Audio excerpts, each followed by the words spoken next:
Hello guys, welcome to my channel. Today's video guys is it's all about Revy Credit by CIMB. At hindi ko alam kung matatawa kayo sa akin guys. Ngayon nga lang guys, May 18 guys, May 18, 2025. Just an hour ago, I had a very frustrating and problematic, funny experience with Revy Credit. Yeah, let's be serious na guys. Yun na guys, itong nakakatawang experience ko kay Revy Credit. Nakakatawa na nakaka-frustrate na nakakakaba. Dahil nga bago pa lang ako kay Revy Credit guys, as I had mentioned in my other videos, na nag-start lang po ako kay Revy Credit last April 11, 2025. So, meron pa pala ditong mga kailangang hihimay-himayin. Ayan na yung hihimay-himayin ni Tim Marcos. Kailangan pala is huwag ka agad magpapanik guys. Aba medyo nagpanik-panik naman ako guys. Kasi nga 'di ba, bago pa lang ako kay Revy Credit, 1 month pa lang po ako sa kanya.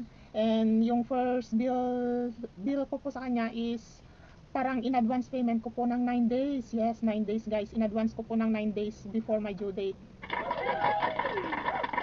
Na fully paid ko po yung 20,000 pesos na inutang ko kay Revy Credit 9 days before my due date po. And then before I fully paid that po is meron na po akong previous availment of also of 10,000 pesos. Yung remaining nga po sa 30,000, which is 10,000 pesos is kinash out ko po yun bago ako mag fully paid po. Yes. At ito na nga guys, kani-kanila lang naman talaga at ayoko nang palagpasin tong kwento na to guys kasi makakalimutan ko na naman kung ano yung mga pangyayari na nangyari. Hindi ko na naman siya maikukwento sa inyo guys. Kaya lang naman gusto ko siyang ikwento sa inyo guys para maging aware din po kayo kung sakaling balang araw ay maging baguhan po kayo kay Revy Credit. Yes. Gusto ko lang naman po kayong maging aware. So yung remaining 10,000 po sa 30,000 na credit limit ko po, kinash out ko nga po yun, transfer ko yun through GSave ko po sa CIMB. Transfer ko po yung 10,000 na yun, di zero balance na po ako. Dahil nag fully paid po ako ng 20,000 before due date, edi meron ulit akong 20,000 credit limit guys na available to cash out. Yes. Dito ay pwede mong gamitin ang virtual card, bill payment, and cash out or transfer to your accounts, any kind of bank accounts or any kind of e-wallets, or pwede rin po yun sa CIMB savings mo. Yes. At ngayon nga po, kahapon lang po yung nag fully paid po ako kay Revy Credit at pinalipas ko lang po ang 24 hours para i-try ulit na mag cash out guys. Pero bago po yan, bago po ako mag-try na mag-cash out, nagamit ko na po yung virtual card sa PayPal. Nag-cash in po ako sa PayPal. Hindi naman sa nag-cash in, nag-transfer po ako sa PayPal gamit ang virtual card ni Revy Credit. Trinay ko lang talaga sa 1K ba yun? 1K yata yun. Yeah, 1K. Tapos 49 pesos po yung charge ni PayPal pag magta-transfer ka using virtual card. Ito po i-discuss ko na sa other videos po about virtual card ni CIMB, virtual card to PayPal, para hindi na po tayo masyadong humaba. So ituloy po natin yung aking kwento. Yun nga po, nagamit ko si virtual card ni Revy Credit sa PayPal. After na po yun, after ko po mag fully paid. Last night na po yun, last night. And then today nga lang po, pinalipas ko lang ang 24 hours nung pagkatapos ko pong i-fully paid yung Revy Credit due dates ko, and ang tawag nito, ayun, nawala na ako. Pinalipas ko nga po ang 24 oras na after fully payment to Revy Credit, and kanina nga lang po, try na gamitin yung aking Maya Business. Ito na naman si Maya Business QRPH. Nakailang try po talaga, lahat ng naisip kong paraan ginawa ko na. Baka mahina yung internet, wala pa, na-reset po ako ng internet. Tapos naiisip ko na guys, naiisip ko na naiisip ko na kasi gusto kong naiisip ko na is ano ba to, baka hinold ni kasi nga po 9 days before due date, 'di ba, na finally paid ko siya. Baka mamaya parang advance payment 'yun. Kaya kinakabahan na ako guys, baka hinold ni Revi Credit yung yung credit limit ko. Yung remaining credit limit ko po is is 19,000 pa guys, 18,900 plus ganun kasi nagamit ko nga si virtual cards kay PayPal ng 1,000 pesos guys, di ba? Tapos may 49 pesos na charge. So, nung subukan ko na nga kanina lang yung mga yung Maya Business QR code ko po, QR PH code. Ayaw guys, ayaw talaga. Sa other videos ko guys na ikwento ko na nagluloko si Scan to Pay ni CIMB pag in-upload yung QR. Ang gusto niya is i-scan natin from other gadgets yung QR. So, lahat yun guys, ginawa ko na. Tapos, ayaw pa rin. Tapos, nireset ko na yung internet, yung data, mobile data, nireset ko na guys. Kasi hotspot nga po ang gamit ko. Baka, ayun nga, nag-i-slow internet. Ayaw talaga guys. And then, naiisip ko na kasi gusto ko talagang makita guys kung hinold nga ba talaga ni Revi Credit yung remaining credit limit ko dahil nga nag 9 days advance ako ng payment. So naiisip ko na nandiyan naman si virtual card para i-transfer ko yung remaining balance ko sa Revi Credit kung kakailanganin ko. Pwede ko naman siyang ipasok sa PayPal. Yun nga lang guys, hindi bukod sa interest na lang yung babayaran ko, gagastos pa ako sa sa transfer fee ni PayPal. So medyo pero hindi naman ganoon kalaki guys kung susumahin mo kasama na interest ni Revi Credit kasi nga napakababa lang po talaga ng interest ni Revi Credit. Biro mo naman sa 20,000 guys is 400 plus lang yung wala pang 450 guys yung interest ni Revi Credit, 30 to 45 days to pay yung 20,000, wala pa guys. Samantalang kang ito na naman si Maya Credit, dinamay mo na naman. Samantalang kay Maya Credit guys, 30 to 45 days din kay Maya Credit, 9k lang yung credit limit ko dun, pero ang binabayaran ko pong interest dun is 450 plus, something ganun po. Diba? Halos pareho sila ng interest, pero pagdating sa 20,000 yung kay Maya Credit is 9k lang. Yeah. So naisip ko na, alam nyo guys, hindi ako mapakali. Kasi today is nakaplano po talaga akong gumawa ng content today. Hindi ko na guys nagawa. Nakapila po yung mga gagawin kong content. Hindi ko na po nagawa. Isa pa lang yung upload ko. Kasi nga po hindi ako mapakali. Balik ako ng balik kay CIMB app guys. And then sabi ko baka meron ditong baka meron akong kailangang iayusin dito. Sabi ko ganun. Naalala ko guys, sa my profile natin guys, meron doon settings ng transaction limit. Pinuntahan ko yun guys. Pero hindi pa talaga ako guys umaasa, hindi pa talaga ako positive na na yun nga yung magiging solusyon guys. Pero trinay ko pa rin ng trinay. Inayos ko yung settings ng ongoing transaction limit ko, tapos inayos ko yung limit ng ng QR code for payment. Wala yatang limit yun. Pero malalaman nyo dyan guys, i-attach ko po yung screenshot dyan. Sa QR code guys, sa Scan to Pay, pwede ka kasing pumili ng account doon kung ano ang gagamitin mo sa Scan to Pay. Kung anong account ang gagamitin mo sa Scan to Pay. Pwedeng yung savings mo, yung GSave or Upsave Savings, GSave or yung Revi Credit. Nilagay ko ngayon guys si Revi Credit, pero parang wala yatang settings si Revi Credit, walang limit.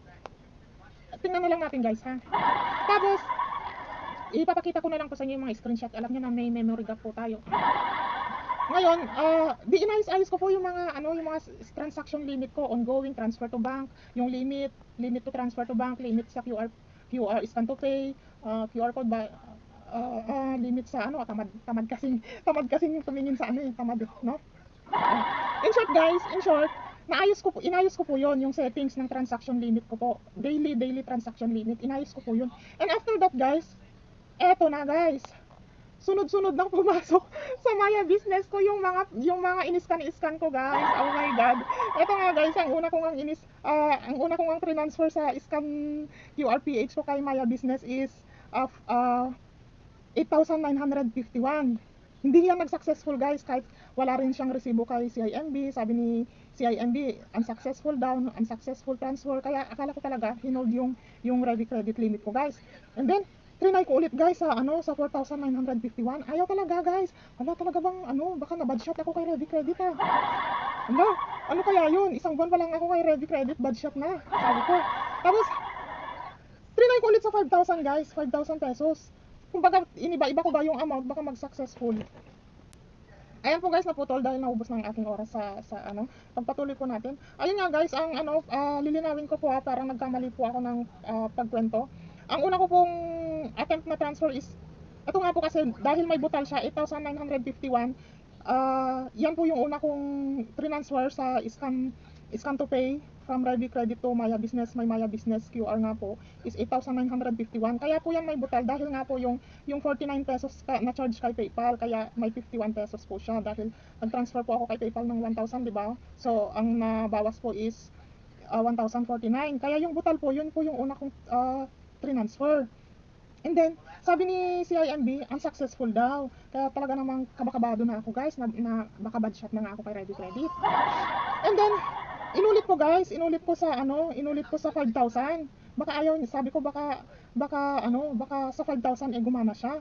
Ayaw pa rin guys, ayaw, antay ako ng antay, baka mamaya pumasok siya, ganun. Kasi nung nakaraan, ganun din nangyari guys nagdoble ako sa transfer kasi sabi ni Ready Credit is ni CIMB unsuccessful, pero nung inulit ko guys is pumasok, nagdoble. Yun ang iniisip ko, kaya inantay ko ng inantay guys. And then, after kung ayusin nga guys yung transfer limit ko sa settings, eto na guys, nag-attempt ulit ako na pero hindi po ako umaasa na yun yung solusyon. Hindi po ako umaasa na yun yung solusyon. Tapos yung ginawa kong payment method sa scan to pay is yung QR. Yung QR. Yung on QR. Ano ba yun? Yung scan to pay, ang ginawa kong payment method guys is si Ready Credit. Ang gulo ko magkwento guys, sorry. Ang ginawa kong payment method is si Ready Credit. So, parang wala nga doong limit guys pag scan to pay. Tapos pipili ka ng account na gagamitin sa scan to pay. Parang walang limit, parang wala akong napansin na limit dun guys. Yes, parang wala, pipili ka lang talaga ng savings account, GSave, Upsave, or Ready Credit. Nandun nga si Ready Credit guys, kaya pinili ko si Ready Credit. And then, inayos ko rin yung transfer limit sa settings. And then, hindi ako umasa guys, nagbaka sakali lang talaga akong i-transfer yung butal na 4,951 dahil hindi nga po nababawasan yung remaining credit limit ko kay Revi, bukod sa ginamit ko sa PayPal. Yun lang po yung nag-successful after payment ko na rin po yung ginawa. Kaya naiisip ko po na kung talagang ayaw na niyang tanggapin yung Maya Business QR, mapipilitan po akong gamitin yung Revi virtual card. Ilalabas ko yung pera papunta kay PayPal, then i-withdraw ko siya sa GCash. Pag i-withdraw naman na kasi sa GCash guys is maliit na lang din yung charge, 5 pesos lang sa 500, 10 pesos lang sa 1,000. Pero sayang pa rin yun guys kung pagsama-samahin, di ba? Unlike pag gumamit ka ng Maya Business QR PH, free charge lang, wala talagang fees. Ang limit lang sa 30,000 credit limit guys is 21,000 yung pwedeng i-transfer sa GSave, sa Upsave, sa other banks. 21,000 guys. Yung remaining na 9,000 kailangan mo siyang gamitin sa bill payment. Ang Maya Business QR PH guys is lumalabas pong bill payment siya. Akala ko guys, blinak ni Ready Credit yung Maya Business QR ko. Baka yun nga, yung parang blinak. Naisip ko na rin yun guys, baka parang blinak nila kasi personal ko na kasi yun, di ba guys? Nakapangalan kasi yun, kaya may isip mo rin talaga yun. And then sa virtual card 9,000. Pero pwede mong lilinawin ko lang guys, yung 30,000 pwedeng gamitin sa sa virtual card tsaka sa bill payment, yung 30,000 credit limit. Ang pwede mo lang talagang i-cash out is 21,000. Pero pag tinatanggap kasi ni Revi Credit yung Maya Business QR PH guys, yung 30,000 na yun guys, maililipat mo kasi sa Maya Business QR PH. Ang sa isip ko na nga guys, kasi akala ko blinak ni Revi Credit yung Maya Business QR ko, kasi obvious naman kasi guys, nasa akin yun, hindi yun ibang merchant, akin talaga yun. Siyempre sa akin nakapangalan yun, yung pangalan ng merchant tsaka yung pangalan ng account kay Revi Credit is iisa lang, di ba? Obvious, di ba, na ako lang din may-ari nun. Yun ang naisip ko, na baka blinak ko niya yung Maya Business QR ko. So yun na nga guys, naiisip ko na kung talagang blinak ni Revi yung Maya Business QR ko at hindi ko na talaga siya magagamit sa Revi Credit, yun nga, naisip ko na mapipilitan akong gamitin yung virtual card para mag-transfer sa PayPal. Yun nga lang, additional. Hindi naman ganun kalaki guys, yung kasi makikita mo naman dun yung charge halimbawa guys sa 5,000 is 350 something ganun. Sayang din yun guys, di ba? Sayang din yun. Oo nga, sobrang liit nga ng interest ng Ready Credit, pero mas maganda pa rin guys kung wala ng other fees, di ba? So yun na nga guys, tapusin na natin yung kwento ko guys na after nga nun guys, after kong matapos yung sa settings sa transaction limits, tsaka inayos ko na rin guys yung payment method ko sa Scan to Pay, ginawa ko nga pong Ready Credit. Pagkatapos nun guys, nag-attempt ulit ako sa 4,951. Ayun na nga, at sunod-sunod na nga pong pumasok. Pumasok na po lahat at muntik nang ma-zero balance yung aking Ready Credit. 49 pesos na lang po yung natira. Nakakaloka guys, nakakaloka. Kinalculator ko naman guys, tama naman yung tama naman yung compute ni Ready Credit, pero aantayin ko pa talaga siyang mag-refresh kasi hindi, tama talaga guys, tama. Tama kasi parang ibinukod niya yung transaction ko kay PayPal. Hindi pa niya naisasama doon kanina nung chinek ko guys. Parang hindi pa niya naisasama yung transaction ko kay PayPal. Kaya medyo confused pa po ako kanina nung chinek ko yung total kinalculator ko guys. Ba't ganun? Pero tama naman siya guys, tama. So yun lang guys, yun lang. Ang gusto ko lang naman na maging aware kayo guys is halimbawang mangyari sa inyo to guys, wag po agad kayong magpapanik kasi baka meron lang tayong nakaligtaang ayusin doon. Tulad nung yun nga yung transaction limit, bakit kahit nakailang attempt na tayo, kahit naman hindi sa Ready Credit guys kasi meron din ganun si Cbank guys, di ba? Halos lahat naman ng digital banks guys, halos lahat ng online banking is meron silang transaction limits na kailangan mong sa isang araw is maganda kasi yan guys pag nililimit mo lang yung lalabas na pera sa account mo, para halimbawa man na ma-scam ka guys, ma-hack yung account mo, at least sa isang araw may limit yung lalabas na pera sa isang araw. Kumbaga mai-inform ka pa ng maaga. So pagka nangyari yon, syempre pupuntahan mo kaagad yung account mo. Ang masaklap niyan kung hindi mo na ma-access yung account mo kasi nga na-hack nga, pinalitan yung password, wala na, inubos na yung laman ng account mo. Kaya ingat-ingat din tayo guys. Sabi nga ni Paymaya, ni GCash, yung mga digital bank, sabi nga nila, break with your password na daw, break with your password na. Split na daw kayo, makipag-split ka na daw kay password mo. Wag mo daw alagaan si password mo. Wag mo daw siyang alagaan. It's better na regular magpalit ng password or ng PIN or ng di ba kay CIMB at saka kay Cbank, sa karamihang digital banks is bago mag-process yung payment mo is kailangan mo munang i-enter yung 6-digit PIN mo, 'di ba? Ganon. And depende yun sa settings mo guys, kailangan inaayos mo rin kasi yun sa settings mo. Kailangan gagawa ka ng password yung mahirap hulaan. Halimbawa, mas okay na guys yung pangalan ng mga hayop na alaga mo, pusa, aso, mas okay na yun guys kaysa naman pangalan ng mga anak mo, birthday ng mga anak mo, 'di ba? Madaling hulaan yun. Doon ka na lang sa pangalan ng mga alaga mong pusa, 'di ba? Ganun. And yun lang guys, sana kahit papaano is nakapagbigay po ako ng awareness. Again guys, wag magpapanik, wag isip-isip tayo, baka meron lang tayong kailangang ayusin para mag-success yung ating transfer. Ganon, kasi out of limit na pala, kaya pala ayaw mag-successful kasi out of limit na pala yung daily transaction mo. Pero hindi siya daily kasi siguro kasi guys, kaya ayaw siyang mag-successful kasi gamit yung mga savings account ko kay CIMB, naglabas-labas na kasi ako ng pera. Ang nakalagay lang po na outgoing limit ko is 5,000 lang, nakailang transfer ako galing sa CIMB, yun siguro yun, parang nasagad yung limit ko sa daily. So kaya siguro pagkatapos kong ayusin yung transaction limit ko sa settings, ayun na nga, nagulat ako, sunod-sunod na yung pasok sa Maya Business, na simot yung Ready Credit ko. The good thing naman guys is okay lang naman yun guys kasi naman, at least 'di ba, at least pumasok, 'di ba, at least dumating. At hindi ka rin kakabahan guys dahil sabi ko nga sa inyo, kay Ready Credit napakaliit lang po ng interest. So halimbawa sa naging pass bill ko po is 400 plus lang guys, wala pang 450 yata yun yung interest ko sa 20,000, 30 to 45 days to pay. Magkano lang pala ang magiging interest ko sa 30,000? Baka nasa lang yun guys, wala pang 700. Napakababa nga lang talaga guys. So hindi ka rin talaga kakabahan sa babayaran mo kasi parang hihiramin mo lang naman saglit yung pera pansamantala, tapos ibabalik mo rin, maliit lang naman yung interest. At least napakinabangan mo naman yung pera guys, di ba? Napakinabangan mo talaga yung pera. Yung be responsible lang talaga, kung manghihiram tayo talaga is marunong tayong magbalik. Yun ang maganda doon, pag manghiram ka, ibalik mo kasi hiniram mo nga lang yan, ibalik mo, di ba?